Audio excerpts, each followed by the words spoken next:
Ya han visto ustedes que este señor que tengo yo aquí al lado es un fabricante de mentiras y de show que la gente se ha tragado, y todavía debe haber por allí más de alguna abuelita que diga: no, si yo vi el RCTV de cómo explotaron a un inglés. Sí, debe haber más de una abuelita por ahí que diga: yo apagué la luz en solidaridad con Argentina en la guerra. Yo fui una. Debe haberlo, ¿verdad? Sí. Entonces, Robert Alonso, con esa experiencia que tiene en show, yo te pregunto, tú cuando ves un programa de televisión, cuando ves esas cosas que hacen, que son un montaje y show, ¿tú lo identificas fácilmente inmediatamente? Hay muchos indicios. Por ejemplo, fíjate lo que te voy a decir para que tú veas. Cuando te digo que el burro es negro, tengo los pelos en la mano y el ADN al lado. El ADN para que... Sí, llega un día Eladio Lares, porque Radio Caracas compró los videos de un programa muy exitoso aquí que se llamaba That's Incredible, Lo Increíble. Y en Venezuela hicimos la versión venezolana, que al principio metíamos 3 o 4 cosas americanas y 1 y 2 hechas por mí en Venezuela. Después al final nos olvidamos, no siguieron ni pagando los videos que mandaban a Estados Unidos, porque los nuestros en Venezuela eran mejores que en Estados Unidos. Y entonces un día me dice él, cuando empezó el programa, cuando él me lo va a enseñar por primera vez: no, mira, que fíjate, mira, qué cosa más importante. Había un tipo que tocaba un violín en el mar, un violín. Y entonces aparecían ballenas asesinas. O sea que él le daba un concierto a las ballenas asesinas que se come a todo el mundo. Y las ballenas salían así, él tocando el violín en el mar. Pero yo le digo a Eladio: eso es un montaje, eso es mentira. Me dice: ¿cómo tú vas a hacer eso? Ese es el mejor programa que hay ahorita en Estados Unidos. Sí, pero eso es un embuste. Porque Eladio es violinista. Eladio es violinista, ¿cómo no? Y empezó en el Canal 5 con así es. No, yo soy un eladiólogo. Y una vez fuimos a Puerto Ordaz, a Puerto La Cruz, a hacer un programa yo tengo los videos, en un lugar que se llama El Guatacarazo, que estaba de moda, un restaurante bar. Aquí en Venezuela, en Puerto La Cruz, descubrimos un restaurante increíble. Ambiente para viejitos de 65, para muchachos de 15, para no muy jovencitos de 30, en fin, para todas las edades. Nos encanta, nos alegra que en un sitio destinado al turismo se esté haciendo de verdad algo para atraer a esa gran masa turística que va al oriente de la República. Hecho por venezolanos, con un ambiente increíble que quisimos captar para ustedes. Vamos entonces a este mágico restaurante que existe en Puerto La Cruz. Su nombre es raro, El Guatacarazo. Vamos allá. ¡Mesonero!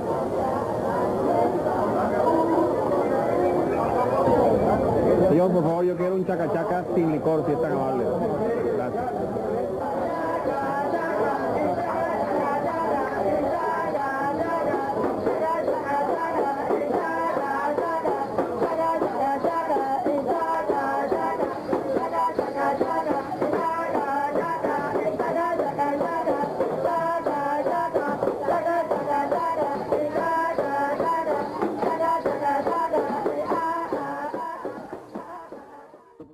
Y entonces nos tocó dormir ahí en un buen hotel ahí, los dos durmiendo. Y cuando yo veo a Eladio Lares salir del baño con una pijama y con un gorro de eso de dormir, más o menos como lo que te pones tú ahorita. Bueno, el caso fue que él me dice: pero ¿y por qué tú dices que eso es mentira? Yo, por una razón muy sencilla. Si tú tienes unas ballenas asesinas que te están escuchando a ti tocando violín, tú tienes que salir en el cuadro con las ballenas asesinas. No es que tú vas a poner la ballena asesina por aquí y después un corte y yo tocando violín por aquí. Eso no sé, eso no se lo cree nadie. No, pues sí, yo me lo creí, sí, porque tú eres un pendejo, pero tú tienes que meter la ballena en el mismo cuadro, que la gente vea que yo estoy con la ballena ahí. Y mira que va a estar con la ballena te comen. Entonces, aguántate. Esto es demasiado para mí, ¿verdad? Entonces, tú identificas cuando un show es falso. ¿Por qué? Y entonces volvemos, ¿no? La gente está diciendo, y todavía no dicen estos carajos de qué están hablando. ¿De qué estamos hablando? ¿De qué estamos hablando? El Super Show. Estamos hablando, este episodio se llama El show debe continuar.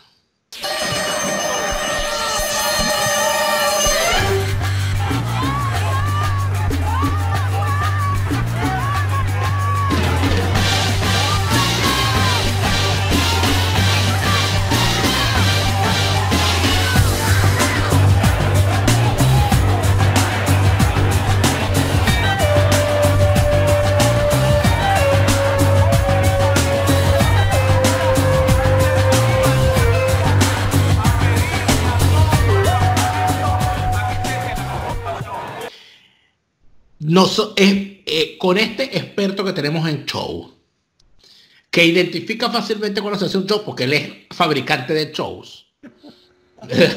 Ya lo ha confesado algunos ya, y algunos, y la mayoría no nos los va a confesar.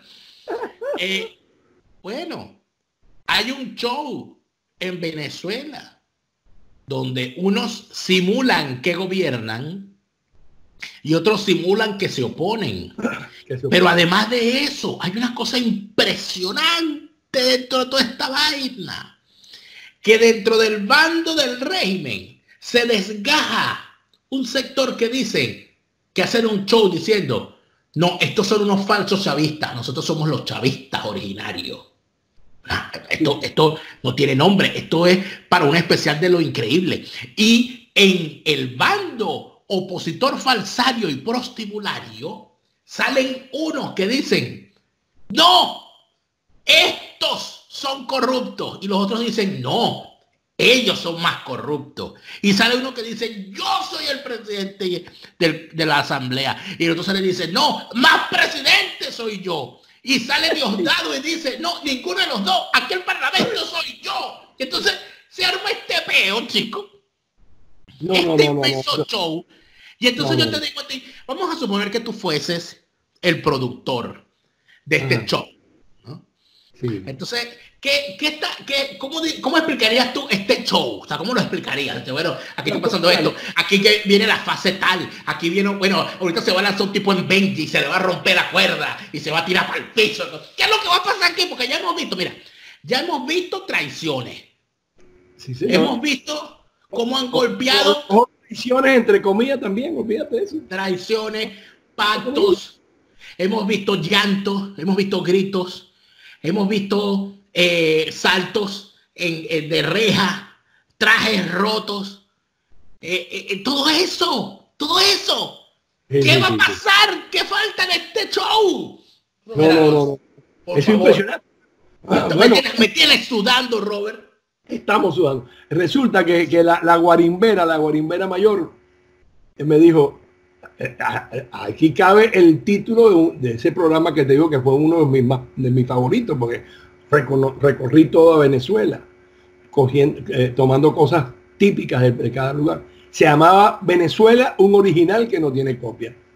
Y esto que pasó ahorita, bueno, cada vez se incrementa el show. Cada vez se incrementa el show, porque por ejemplo, el show de la gallina de Arias Cárdenas. Venezuela está esperando tus respuestas. Ven a debatir conmigo aquí, frente a las cámaras, un plan de gobierno. Venezuela necesita saber a dónde realmente pretende llevarnos. No te escondas detrás de los insultos y las amenazas. No te escondas, como lo hiciste el 4 de febrero detrás de tus soldados. Y tú lo sabes. No demuestres una vez más que en los momentos difíciles no decides. Venezuela no quiere una gallina como presidente. ¿No te acuerdas del show ese? Se fue un show. Gallina, vamos a ponerlo aquí. El de la gallina. Y otro show cuando dijo que Chávez era un asesino, que él fue el culpable de eso era un show. Hay que responsabilizar como ejecutor a Rodríguez Chacín. Hay que, como autor intelectual, y jefe de esa banda de delincuentes al propio Chávez, al propio presidente de la República. Esto es una acción contra el sentimiento más noble del venezolano. ¿Usted pudiera decir que la acción de los francotiradores estaba bajo conocimiento del presidente? Absolutamente seguro que estaba bajo conocimiento, que fue ordenada y que una mente enferma...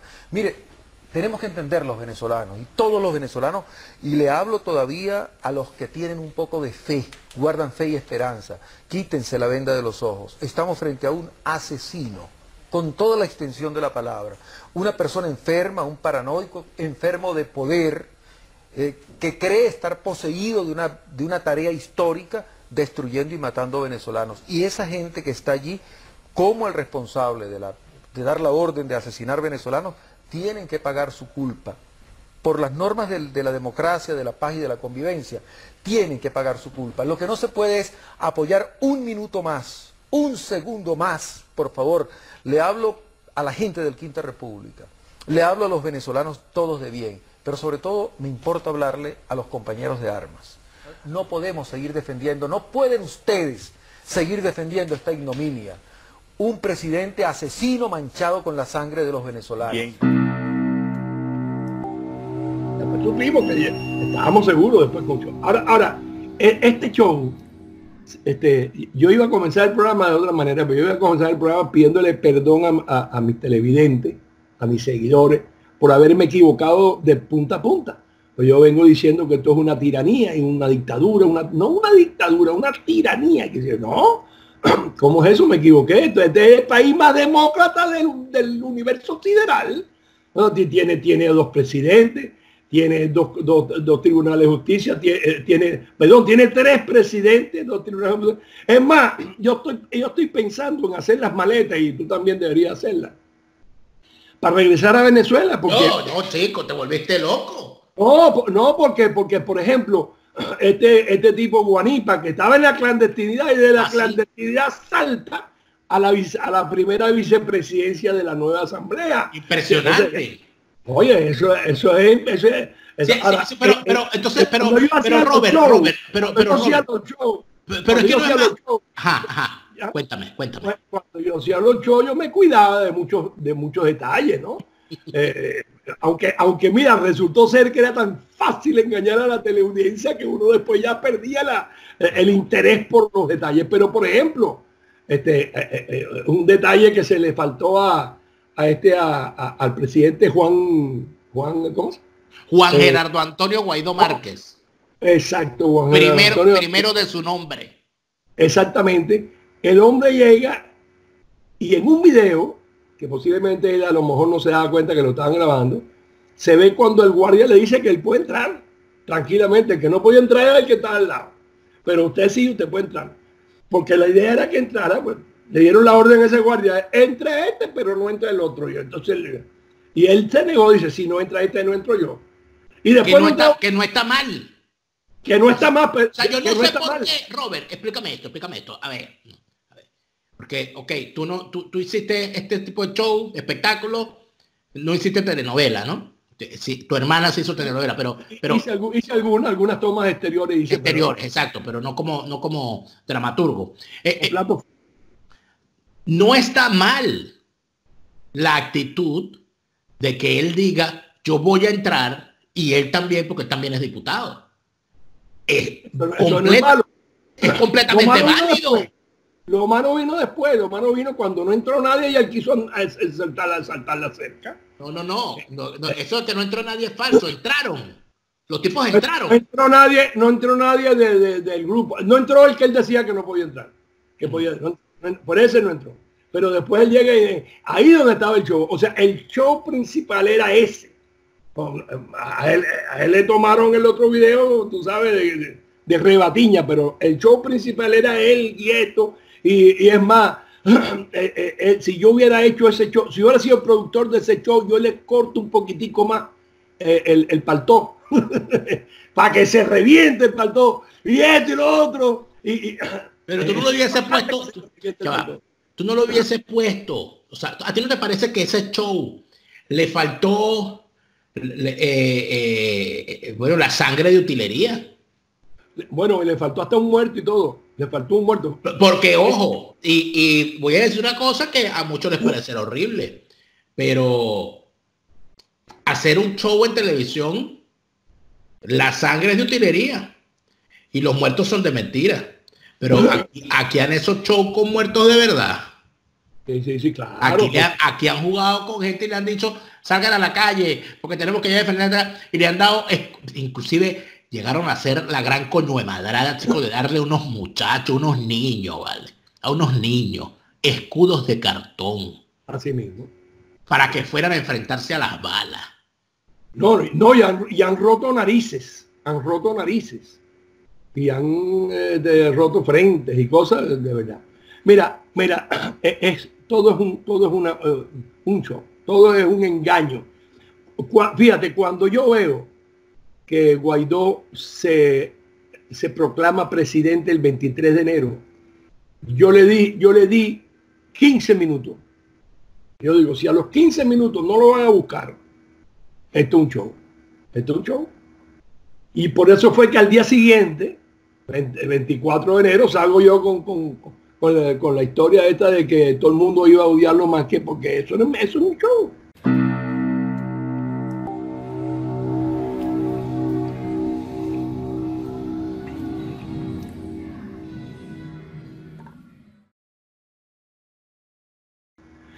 Yo no sé si tú te acuerdas, por ejemplo, aunque yo sé que a ti te agrada un poco María Corina, yo no sé, pero yo no sé si tú te acuerdas que en un diciembre, o sea, finales, o sea, cuando vino las vacaciones de los tribunales y qué sé yo, decían que María Corina al principio de año iba a ser juzgada por traición a la patria y por no sé cuánto. Y no en diciembre, porque en diciembre ya se cerraron los... Eso nunca pasó. Entonces María Corina camina y no le cae un piano de cola encima. María Corina camina, te cae un piano de cola, o se te atraviesa un árbol en el medio del camino. O no estamos en una tiranía narco-castro-estalinista. En Cuba, tú pensabas, en Cuba, en la época, tú sabes, en la otra época, porque todavía no han inventado esto, pero tú pensabas que Fidel era malo y ya tú estabas preso y después a lo mejor fusilado por pensarlo, no por decirlo. Entonces aquí resulta que eres presidente y lo otro y para aquí para allá.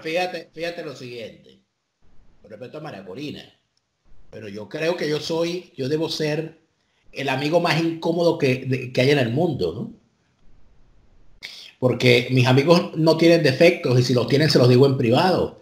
Pero si un amigo mío es figura pública o una persona con la cual puedo tener simpatías personales, a mí María Corina Machado no me ha hecho nada malo. Yo recuerdo hay mucha gente con la cual no tengo amistad, incluyéndote, Robert, que siempre hay alguien que te dice, ¿cómo puede ser tu amigo de Robert Alonso? ¿Cómo puede ser tu amigo de fulano, de mengano? Y además de eso, yo sé que yo soy ese tipo de amigo.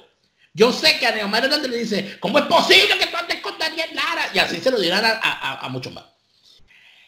El tema es que cuando yo sufrí uno de los momentos más horribles que he tenido yo en mi vida, que fue el atentado a batazos, el 1 de octubre del año 2014, una de las pocas personas de la política nacional que fue capaz de llamarme por teléfono sin tener sin ser grandes amigos, ¿no?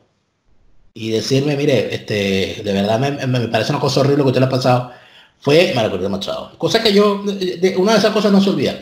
Pero eso no quiere decir que yo no señale algunos asuntos que me parecen mal. Por ejemplo,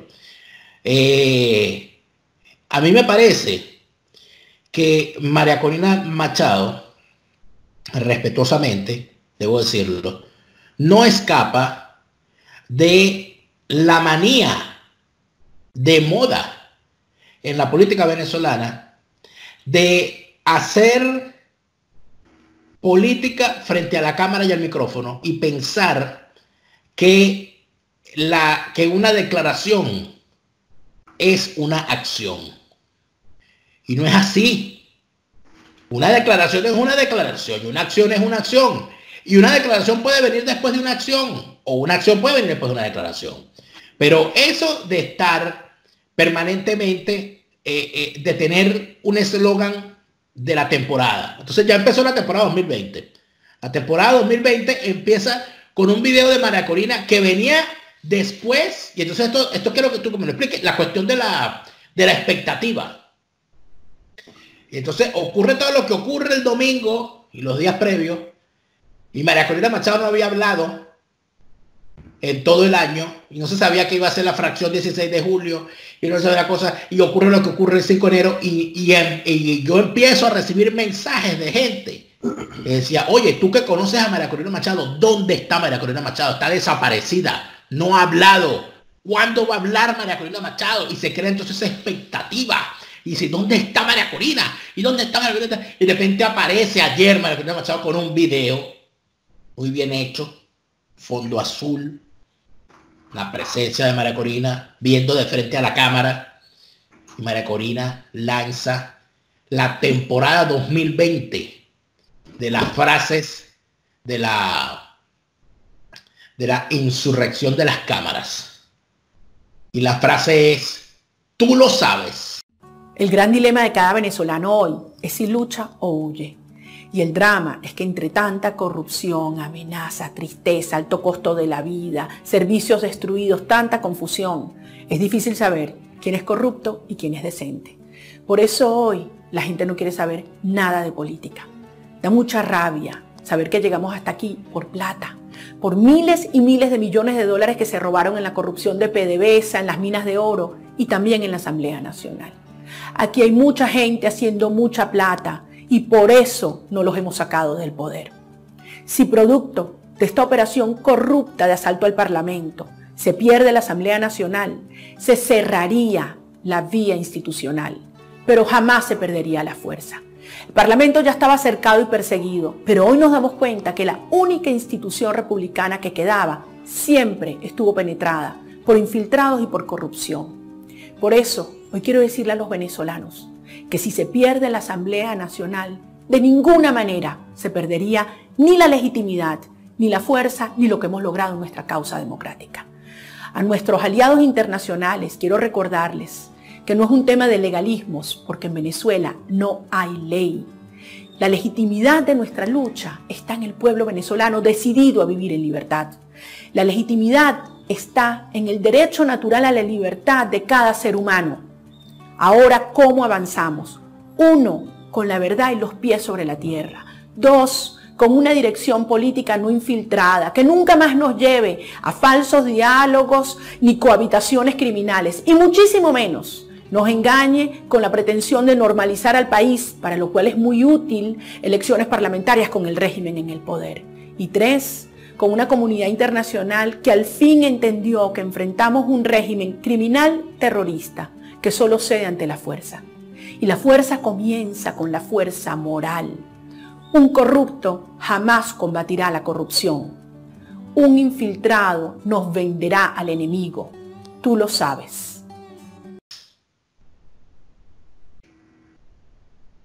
Entonces, ¿qué ocurre con eso? Ocurre que no se puede combatir el show con más show.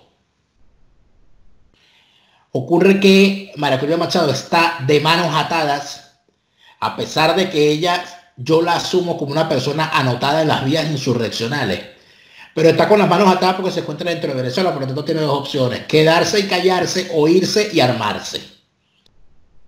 Yo no juzgo las decisiones ajenas, pero lo que sí me parece es que cuando yo evalúo a María Corina Machado y a quienes la acompañan, veo a una persona de la cual no puedo decir que sea corrupta. No por aquella tontería que tienen algunos que dicen, no, bueno, es que él no puede ser ladrón porque él es rico de cuna, porque la honestidad es una cosa y ser rico es otra. Hay gente que teniendo dinero es deshonesta. En el caso de María Corina Machado a mí no me da esa impresión. Pero viendo todo eso, yo lo que digo es, chicos, Robert, ¿será que todos están montados en un show? Aquí todo el mundo tiene un guión. Bueno, tú tienes, mira, hay una máxima, una regla infalible, una regla infalible. Nadie en Venezuela, donde impera un régimen narco-castro-estalinista, donde si se defenestra al régimen, ruedan cabezas que nunca tuvieron un medio y ahora tienen billones de millardos de dólares. Y los intereses son muy grandes para muchas personas y muchos países, incluyendo Estados Unidos. No puede haber una verdadera oposición. Es imposible, es imposible. No lo busquen porque no lo van a encontrar. Ahora, te voy a decir algo. Mi abuela Carmenina hablaba mucho de la trastienda. Y ella decía, cuando por ejemplo, yo traía un empleado nuevo a la casa, para que me acompañara, buscara no sé qué cosa y esto y lo otro, y se ponía a hablar con mi abuela, que siempre estaba en el portal. Igual que yo. Igual que la guarimbera. Y entonces cuando se iba esa persona, si ella lo considera, ella me decía, esa persona tiene trastienda. Y un día me llegó a decir, cuídate de fulano porque ese te va a robar, y me robó. ¿Por qué? Porque me trajo un vuelto de $1.50. Es más, él llega y me trae el dinero, me trajo no sé cuántos billetes y después se fue para la calle, y cuando estaba en la calle regresó. Y me dijo, ay, espérate, que se me olvidó darte, y se mete la mano en el bolsillo y me saca $1.50, después de haberme dado 1.000 y pico de bolívares en billetes. Y entonces yo, mucho bien, gracias, muchas gracias, no hace falta. Y cuando se fue, mi abuela me dice, ese te va a robar. ¿Pero por qué? Porque eso es un show. Eso es trastienda. Es un show. No, porque yo sí, a mí me gustan las cosas claras. A mí me gusta la honestidad. Cuidado que ese te va a robar. Entonces, fíjate, cuando tú vuelvas a entrevistar a María Corina Machado, si tú crees, yo te estoy sugiriendo algún tema, tú le dices, María Corina, es verdad lo que dice el loco de Robert Alonso, que en junio del año 2009, cuando tú diste una conferencia sobre la vía electoral en Miami, dijiste que no ibas a empezar a menos que Robert Alonso apagara la cámara. Fíjate el miedo que le tienen a la cámara mía. Y entonces yo le dije, sí, ok, yo apago la cámara. Y dice, no, pero pon el obturador para el piso. O sea que apaga la cámara y pon el obturador pegando en el piso, si no, no arrancaba. Y así todo le grabé, porque ella no sabe las mañas que tengo yo. Y esa conferencia, que estaba repleto el auditorio, incluyendo a Ferré, que fue alcalde de muchos años de Miami, y fue aplaudido. En esa conferencia de junio del 2009, María Corina dijo que participar, y tengo el video y lo pongo aquí, que participar en las elecciones de Venezuela era legitimar al régimen. Hace como un mes estaba en una conferencia en Jordania y estaba explicando lo que estaba pasando en Venezuela, y me interrumpe un muchacho, además un economista muy reconocido de la India, y me dice, pero un momentico, María Corina, todo lo que tú me estás diciendo, sin duda, son serias violaciones a la democracia en un país, pero al fin y al cabo eso es lo que ustedes quieren. Porque ustedes lo eligen, lo religen. Es decir, Venezuela democráticamente escogió eso. Y yo creo que esto nos tiene que sacudir, porque creo que si estamos aquí nosotros es porque tenemos muy claro que la democracia es mucho más que elecciones. Pero indiscutiblemente esta recurrencia de los procesos electorales le ha dado frente a la comunidad internacional una apariencia de legitimidad a este proceso que hay que revisar y que hay que explicar. Y meses después se lanzó de candidata como diputada. Bueno, pero lo pagó caro, Robert. Bueno, porque hay errores que se pagan caro. Oye, por ejemplo, yo te puedo decir una cosa, Robert, y te lo voy a decir, bueno, con todo. Cuando a mí me dicen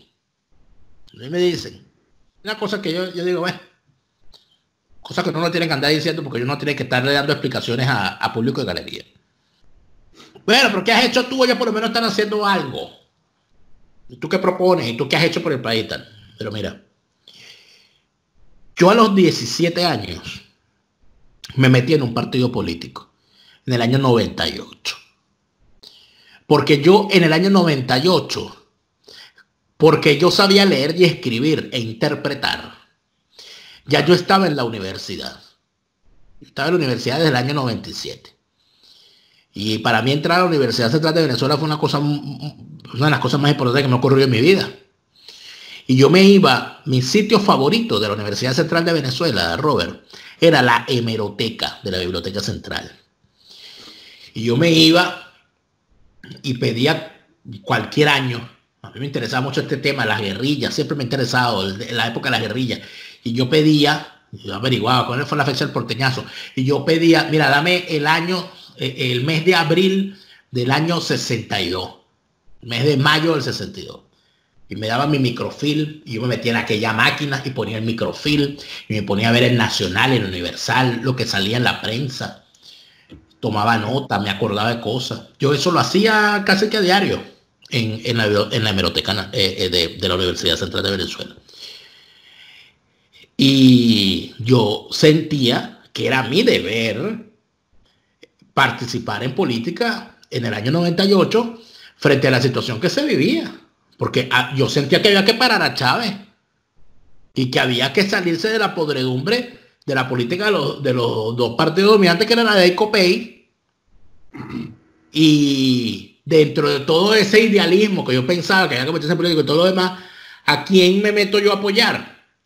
Bueno, a la persona que había salido en contra de la podredumbre de Acción Democrática, representada por Luis Alfaro Ucero, que era nada más y nada menos que Claudio Fermín. Y mira cómo salió Claudio Fermín. Si el Daniel de hoy pudiese viajar al Daniel del pasado, al pasado, y decirle al Daniel del 98, ¿qué le diría? Le diría, no te metas con Claudio Fermín. No, yo lo dejaría. Porque yo hice lo correcto. Que en aquel momento era participar en política. Y tú sabes una cosa, que lo que yo recibía de la gente de mi edad, de la gente de mi generación, de inclusive hasta de mi familia, eran recriminaciones. Oye, pero tú, ¿por qué te metiste en eso? Estás metiendo en política. Eso no te va a dejar nada bueno. Eso, ay, no, y qué fastidio. No, anda a hacer cosas de muchachos, anda para fiestas, anda. Porque eso era la normalidad. La normalidad era salir de rumba los fines de semana. Y yo era el raro de la partida.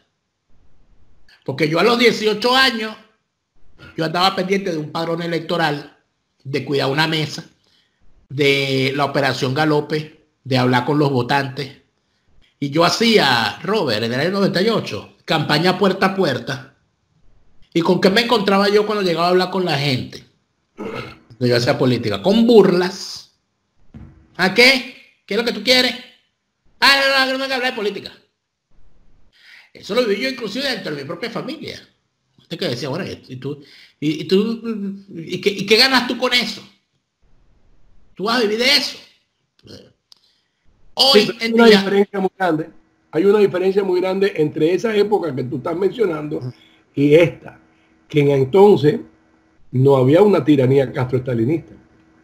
Cuando María Corina advirtió que participar en las farsas electorales del régimen era legitimarlo, estaba diciendo lo correcto. Y ella lo sabía. Pero entonces después ella se acomoda. Ahora fíjate. Pero lo que te quería certificar con esto, Robert, es que en todos esos años, cuando yo participaba en elecciones, yo fui recolector de firmas cuando el referéndum revocatorio. Yo fui testigo de mesa.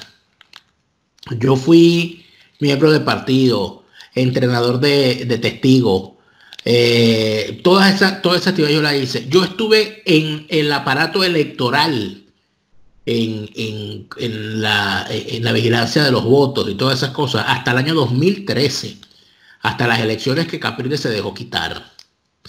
Y yo escuchaba a toda la gente que decía que las elecciones son una farsa, que todo es una farsa. Y yo me sentía agredido porque yo lo que decía era, pero es que yo siento que hay que participar en estas elecciones, que tiene que ocurrir el fraude y que tiene que haber una rebelión contra el fraude. Y yo me quedé, Robert, esperando años que frente a un sistema fraudulento finalmente ocurriera la rebelión contra el fraude y nunca ocurrió.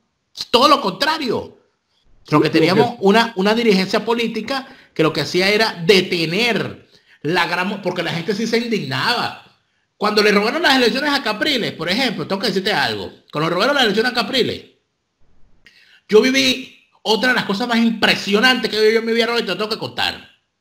Porque yo tenía un equipo y nosotros agarramos y entonces se convoca, ¿verdad? Una gran movilización. Bueno, ¿sabes? No una movilización, no, un cacerolazo se convocó. Pero la gente interpretó eso a su manera. Porque la dirigencia convocó un cacerolazo, pero la gente estaba recha. Que la gente decía, aquí Chávez se murió, ya se acabó el chavismo. Eso lo decía la gente en el 2013, chicos. La gente decía, Chávez se murió, ya que el chavismo se tiene que acabar. Eso yo lo viví, eso a mí no me lo contaron. Y la gente vio en esa elección una oportunidad. Digo, bueno, se murió Chávez, se acabó el chavismo, ningún Maduro, ningún carajo, vamos a darle la oportunidad a este, vamos a ver qué carajo pasa aquí. Eso fue lo que se acababa la rabia. Eso fue lo que ocurrió. Entonces, Capriles vivió algo que no se esperaba. Él llamó un cacerolazo. Y yo me fui por una persona que no voy a mencionar porque todavía está en Venezuela. Y nos fuimos en su carro. El cacerolazo está convocado para las 8 de la noche. A las 7:30 de la noche me pasó buscando por la casa. Y nos fuimos al extremo oeste del estado Vargas. A las Salinas, a Tacoa nos fuimos. Para estar allá cuando fuesen las 8 de la noche. Bueno, ya voy a... Devuélvete, Que veníamos para venir por el camino escuchando a ver cuál es la reacción. ¿Y cuál es mi sorpresa? Que la gente interpretó el llamado a su manera. Porque la gente dijo, bueno, este carajo me mandó a cacerolea, yo voy a hacer la cacerolea a la calle. Y la gente salió a la calle. En el estado Vargas que decía que todo el mundo era chavista. Y yo vi con estos ojos, y a mí se me salieron las lágrimas.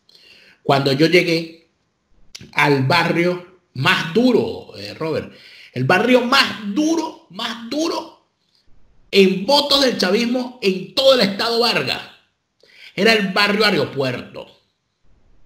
Y cuando yo llegué a nivel de barrio Aeropuerto y veo a la gente afuera, en la acera, tocando cacerola y con los afiches de Capriles y pegando gritos y quemando la foto de Maduro, yo dije, no, esto es una rebelión. Ya si llego yo a esta Macondo, esa fue la primera vez que me intentaron matar, por cierto. Un policía de Carneiro me iba a dar un tiro por la espalda, inclusive.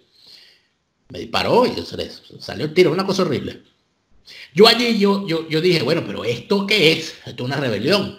Si nosotros hubiésemos tenido un liderazgo que interpretara, que diga, aquí hay lo que llamaría un marxista, esto es un ambiente pre-revolucionario, esto hay que empujarlo, porque ya se prendió la rebelión. Vamos para la calle, sin retorno, y vamos a hacer lo que hay que hacer, y tranca aquí, y tranca allá, y tranca toda vaina, hay carro por todas partes, toda vaina, lo que haya que hacer. ¿No? Pero ¿qué pasó el día siguiente? El día siguiente, vamos todos al CNE de cada estado.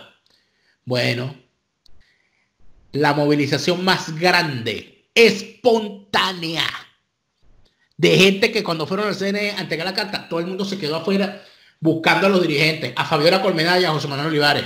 ¿Y qué vamos a hacer ahora? ¿Y ahora qué hacemos? ¿Por dónde vamos? ¿Qué vamos a quemar esta vaina? ¿Qué es lo que vamos a hacer? Estoy hablando de 500 personas frente a la Casa de Acción Democrática en La Guaira, que se llenó el auditorio. O sea, no pueden decirle a la gente, Robert, no pueden mentir diciendo que la gente no estaba dispuesta en el 2013 o en el 2012 o en todos los años después, porque hubo gente suficiente para tumbar 1, 2, 3, 4 y 20 gobiernos. Lo que hubo fue show, chico. Que hubo fue un show permanente. Un engaño y una traición. Pero fíjate, tú hiciste todo eso que tú me estás mencionando, y cuando tú me lo estás mencionando, yo estoy pensando en que no conocías al enemigo. No conocías al enemigo. Mira, yo ahorita estoy terminando un libro cuyo título va a ser Había una vez. Y es una especie de recuento de todas las cosas que yo he hecho en estas cosas. Y cuando empecé cuando escribí el capítulo de mi participación en Angola, mira, tuve pesadilla. Y eso fue en el año 79. Tuve pesadilla. Mira, Daniel, cuando venían los muchachos de Cuba, los soldados, que en un principio la mayoría eran negros o mulatos subidos de tono, para mimetizarlo con los africanos, Ellos se bajaban en el aeropuerto de Luanda. Por cierto, los aviones llegaban a Guyana, se cargaban de gasolina hasta arriba y llegaban con el humo de gasolina pidiendo pista en Angola. Lo bajaban del avión, Daniel, y los muchachos, esos muchachos que nunca habían comido un buen bistec, olían una carne, tenían una parrilla a lo largo de la pista. Y los recibía varios, pero había un general que decían el loco Enrique, que es el que yo pongo en el libro como ejemplo, porque fue un personaje famoso, que llegó a Puerto Tiuna después, cuando votaron, cuando José Vicente Rangel votó a los gringos, a los oficiales gringos de Puerto Tiuna y metió a los cubanos. En la lista estaba Grillete, estaba Enrique Grillet, que es el que te voy a echar el cuento. Entonces, Enrique Grillet, el loco Enrique, le decía a todos los muchachos, muchachos, aquí está la parrilla, coman todo lo que ustedes quieran, pueden repetir todo lo que ustedes quieran. Muchachos, bueno, viene acá, un olor sabroso, la carne muy magra, pero un tanto dulzona, pero muy sabrosa, repartiéndola. Al final, cuando ya todos habían comido, bueno, muchachos, ya ustedes saben lo que tienen que hacer para volver a comer carne. Matar negro, cortarle las nalgas y vuelta para que no se vayan los nutrientes. Le había dado a los muchachos carne humana. Aquello fue, y así ya no entrenaban, porque lo que venía de ahí para adelante era que si caías preso, si caías detenido, con los contrarios de la UNITA te comían también. Lo que pasa es que ellos comían por otra razón, porque el canibalismo de la UNITA era un canibalismo ritual. El canibalismo de los cubanos era para comer porque no había comida.